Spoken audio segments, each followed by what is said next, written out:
परमेश्वराने चालवलेली सुवार्ता या विषयांतर्गत आपण एकत्र परमेश्वराच्या वचनावर मनन करूया. आजचा उपदेश सुरू करण्यापूर्वी मला तुम्हा सर्वांना काही प्रश्न विचारायचे आहेत. तुम्ही परमेश्वरावर विश्वास ठेवता का?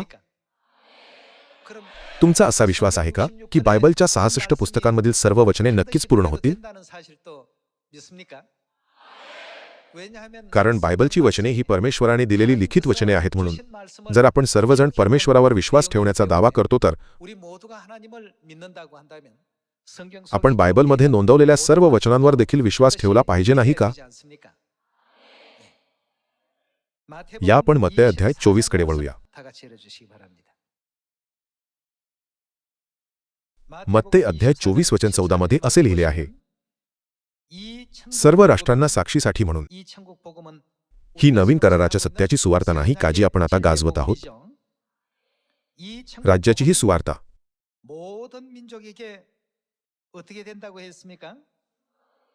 ती कोठपर्यंत जाईल? सर्व जगात गाजवली जाईल.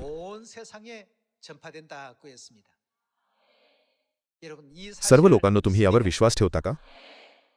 जर आपण परमेश्वरावर विश्वास ठेवतो तर आपण परमेश्वराने स्वतः थेट बोललेल्या वचनांवर विश्वास ठेवला पाहिजे. या आपण 2000 वर्षांपूर्वी येशूने स्वतः बोललेली वचने पुन्हा वाचूया. सर्व राष्ट्रांना साक्षीसाठी म्हणून राज्याची ही सुवार्ता सर्व जगात गाजवली जाईल.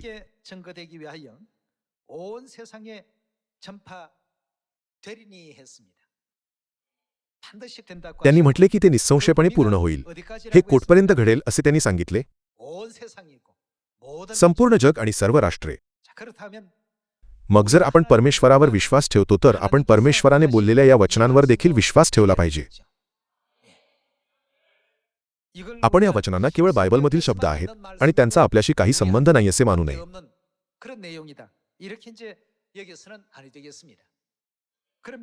येथे सर्व राष्ट्रांमध्ये आशिया, आफ्रिका, ओशनिया, युरोप उत्तर, अमेरिका दक्षिण, अमेरिका उत्तर, चीन दक्षिण, चीन उत्तर, भारत दक्षिण, भारत रशिया, ब्राझील आणि कोरियाच्या लोकांचा समावेश आहे.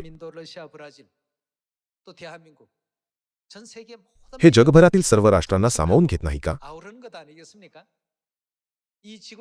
जगभरातील प्रत्येक मनुष्याला या सुवार्तेचा प्रचार केला जावा ही परमेश्वराची इच्छा आहे.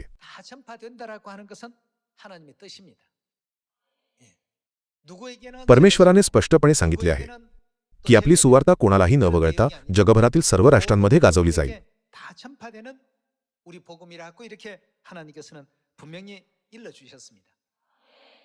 परमेश्वराचे वचन जसे सांगितले आहे अगदी तसेच ते निश्चितपणे पूर्ण होईल. या आपण यशाया संदेशाच्या शिकवणी पुन्हा एकदा वाचूया. या आपण एकत्र यशाया अध्याय 14 वचन 24 वर जाऊया.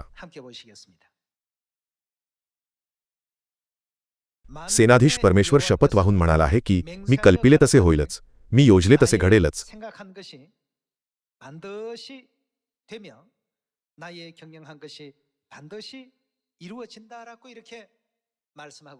ही सुवार्ता परमेश्वराने योजलेली आणि परमेश्वराने चालवलेली आहे.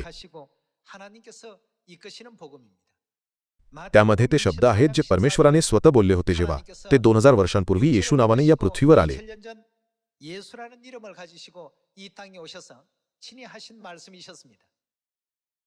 यशाया अध्याय 14 वचन 26 मध्ये असे लिहिले आहे, सर्व पृथ्वीविषयी योजलेला संकल्प हाच आहे, सर्व राष्ट्रांवर उगारलेला हात हाच आहे. सेनाधीश परमेश्वराने संकल्प केला आहे तो कोणाच्याने रद्द करवेल? त्याचा हात उगारलेला आहे तर तो कोणाच्याने मागे आणवेल?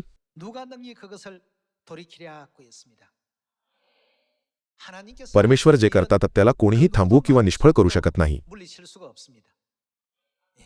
जसे नेहमी सांगितले जाते, कोणीही कितीही सामर्थ्यवान असले तरी वसंता तू येऊ नकोस असे म्हणून येणाऱ्या वसंत ऋतूला थांबवू शकत नाही. जाणाऱ्या हिवाळ्याला आपण कितीही थांबवण्याचा प्रयत्न केला तरी त्याला थांबवू शकत नाही. याचे नियोजन कोण करत आहे? असे लिहिले आहे, कारण परमेश्वराने ठरवले आहे आणि त्याला कोण अडवू शकेल? त्याला कोण रोखू शकेल? मग मत्ते अध्याय 24 वचन 14 मधील शब्दांबद्दल काय जे शिकवतात की सर्व राष्ट्रांना साक्षीसाठी म्हणून राज्याची ही सुवार्ता सर्व जगात गाजवली जाईल.